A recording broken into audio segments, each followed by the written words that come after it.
அனைவருக்கும் வணக்கம்.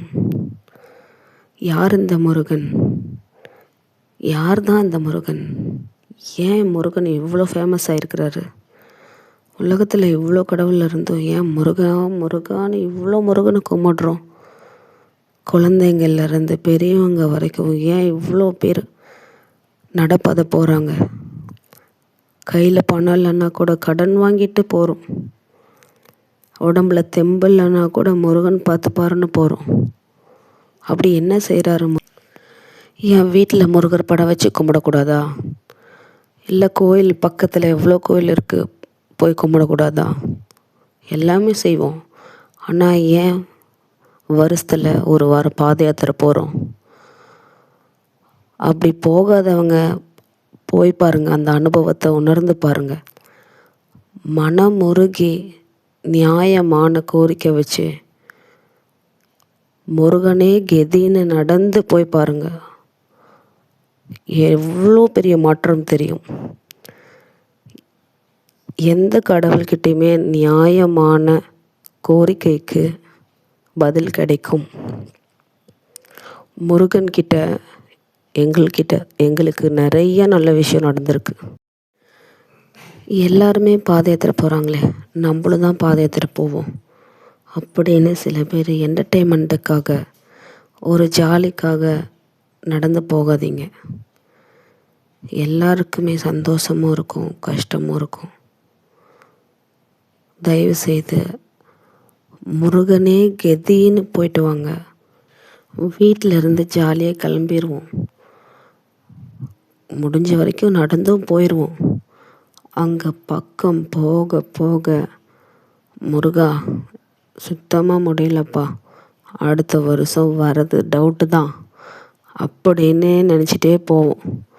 அந்த பக்கம் போயிட்டு மலை அடிவாரத்துலேருந்து ஏற ஆரம்பித்து பாருங்கள், துளி கூட கால் வலியோ உடம்பு டயர்டோ இருக்கவே இருக்காது.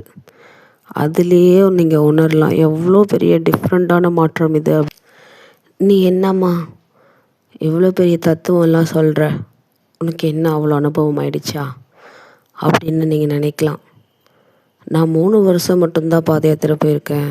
நிறைய விஷயம் மாற்றம் உணர்ந்திருக்கேன். நிறைய நல்ல விஷயம் எங்கள் வாழ்க்கையில் நடந்திருக்கு. ஒரு உண்மையான ஒரு சம்பவம் சொல்கிறேன். எனக்கு டெலிவரி ஆனப்போ பக்கத்து பெட்டில் ஒரு முஸ்லீம் அக்கா, பியூர் முஸ்லீம், அவங்க பொண்ணுக்கு டெலிவரி. அவங்க பொண்ணுக்கு கல்யாணம் ஆகி 9 வருஷம் ஆகி குழந்தைல 2 நீர் கட்டி இருக்குது. அதுவும் பெரிய சைஸில் இருக்குது. ப்ரைவேட் ஹாஸ்பிட்டலில், கவர்மெண்ட் ஹாஸ்பிட்டலில் எல்லா பக்கம் பார்த்து முடியாதுன்னு சொல்லிட்டாங்க. அந்த அக்கா சொல்கிறாங்க எங்ககிட்ட, நான் எத்தனையோ கோயிலில் வேண்டுதல் வச்சுருக்கேன். பழனி முருகர் கோயில்லையுமே, முருகா என் குழந்தைக்கு ஒரு வாரிசு கொடுங்க, 9 வருஷமாக ரொம்ப அசிங்கத்தை அனுபவிச்சிட்டா அப்படின்னு மனம் முருகி வேண்டினாங்களாம். அவளுக்கு குழந்தை பிறந்துருச்சுன்னா பழனியில் எங்களை விடலைன்னா கூட அந்த குழந்தைய எடுத்துகிட்டு வந்து உனக்கு முடி காணிக்க கொடுப்பேன்னு வேண்டினாங்களாம். 9 வருஷம் கழிச்சு அவங்க வேண்டின அடுத்த நாள் விடிய காத்தால கனவுல கையில் சேவல் வந்து ஜங்குன்னு உட்காந்துச்சான். இன்னும் நிறைய சொன்னாங்க, இதில் நான் ஷார்ட்டாக சொல்லிட்டேன். அடுத்த 1 ஹவரில் அந்த பொண்ணு கால் பண்ணி, அம்மா 2 கோடு வந்திருக்குமா செக் பண்ணினதில் அப்படின்னு சொல்லி அப்படி அழுந்தாலாம்.